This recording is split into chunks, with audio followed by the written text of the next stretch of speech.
Thank you all for being with me. As many of you know, the U.S. House of Representatives recently passed the so-called reconciliation bill by a vote of 215 to 214, a one-vote margin. Every Democrat voted against this bill. Almost every Republican voted for it.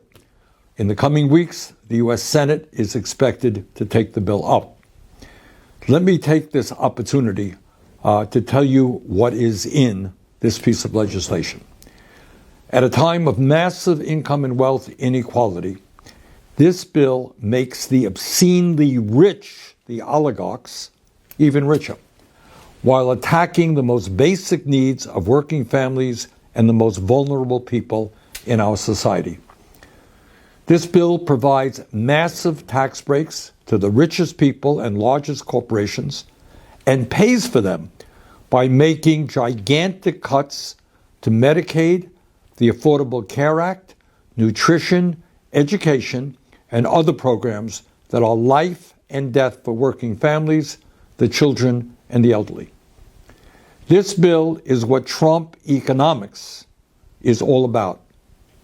If you are rich or a large multinational corporation, if you can make huge campaign contributions, you are entitled to massive tax breaks, and Congress will give you those tax breaks. But if you are working class or poor, and you can't make those large campaign contributions, you are entitled to nothing. You're not entitled to health care through Medicaid. You're not entitled to a nutrition program to feed your kids. You're not entitled to a decent education. Trumpism is about the belief that we live in a dog-eat-dog world where the big dogs are able to eat the little dogs. And that is the way it is. This bill would provide a $664 billion tax break to the top 1% at a time when the top 1% already own more wealth than the bottom 93%. It would provide a $420 billion tax breaks to large multinational corporations that are stashing their profits in offshore tax havens like the Cayman Islands. And by the way, this tax break makes it easier for those companies to invest in robots and artificial intelligence, with the result that they're going to be able to throw workers out on the streets. And how would Trump and the Republicans in Congress pay for these huge tax breaks for the wealthy and large corporations? Well, at a time when over 85 million Americans today are uninsured or underinsured, this bill slashes Medicaid and the Affordable Care Act by more than $715 billion. The Congressional Budget Office, the CBO, has estimated that this bill would eliminate health care for 13.7 million Americans. Almost 14 million Americans would lose their health care. Further, at a time when 22% of our seniors are trying to survive on less than $15,000 a year, and I don't know how anybody survives on that, this legislation will make it much harder for seniors to receive the care they desperately need in nursing homes. And here is something else that is really quite shocking. Just this week, Yale University and the University of Pennsylvania estimated that if this bill is enacted, over 50,000 Americans will die unnecessarily due to the massive cuts to Medicaid and the Affordable Care Act. It's not rocket science. If people don't have access to health care and can't get to a doctor when they are sick, many will die unnecessarily. But it's not just our health care system that would be devastated by this legislation. While this bill provides massive tax breaks to billionaires, it would cut $290 billion from nutrition programs and would literally take food away from more than 2 million children and at least 250,000 low-income seniors. Recently, as you may have seen, on the TV program Meet the Press, Speaker Mike Johnson said that there was a quote-unquote moral component to this bill, a moral component.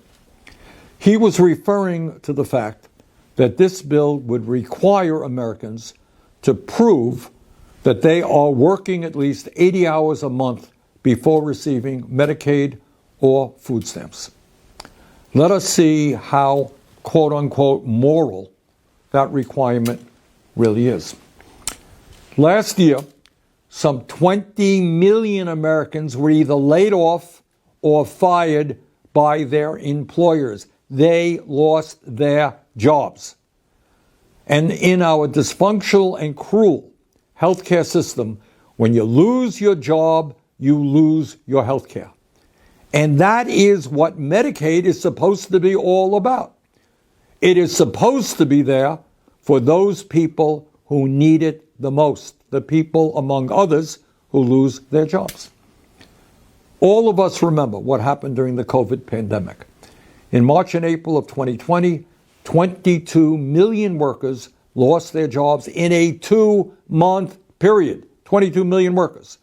People were lined up for miles at food banks to feed their families. What would have happened to them if they were unable to receive Medicaid or nutrition assistance? How many would have ended up in total desperation? How many would have actually died? Well, maybe you're thinking, that was then, it will never happen again. Well, take a look at what happened when Wall Street crashed the economy. Between October of 2008 and April of 2009, an average of 700,000 Americans lost their jobs every month through no fault of their own. What would have happened to many of those people without Medicaid, food stamps, and other federal assistance? But it's not just COVID and the 2008 recession that we should be thinking about. Consider what will likely be happening to jobs in our country in the very near future. Just last week, Dario Amodei, the CEO of Anthropic, one of the world's most powerful creators of artificial intelligence, predicted that AI, quote, could wipe out half of all entry-level white-collar jobs and spike unemployment 10 to 20% in the next 1 to 5 years, end of quote. Let me repeat. The head of one of the most powerful AI companies in the world is telling us that half of all entry-level white-collar jobs could be eliminated as a result of AI. And many blue-collar jobs will be eliminated through advances in robotics. And let us not forget, Medicaid does not just provide health insurance for individual Americans. It is the major source of funding for nursing homes throughout our country. Are my Republican friends going to suggest that seniors and people with severe disabilities work 80 hours a month before they can get Medicaid to pay for their nursing home coverage? Is that what they're thinking? And let me get back for a moment to the so-called morality issue. I happen not to be active in organized religion, not my thing. But I have read the Bible. And this is what Jesus said, and I quote, "For I was hungry, and you gave me something to eat. I was thirsty, and you gave me something to drink. I was a stranger, and you invited me in. I needed clothes, and you clothed me. I was sick, and you looked after me." End of quote. That, my friends, is what morality is all about. I would hope that my colleagues in the Senate, especially those who claim to be religious, remember that very powerful passage.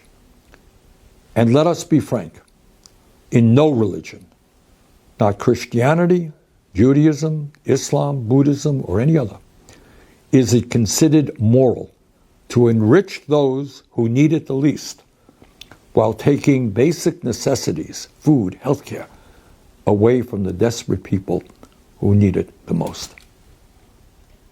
Together, we can and must defeat this terrible legislation. Thank you.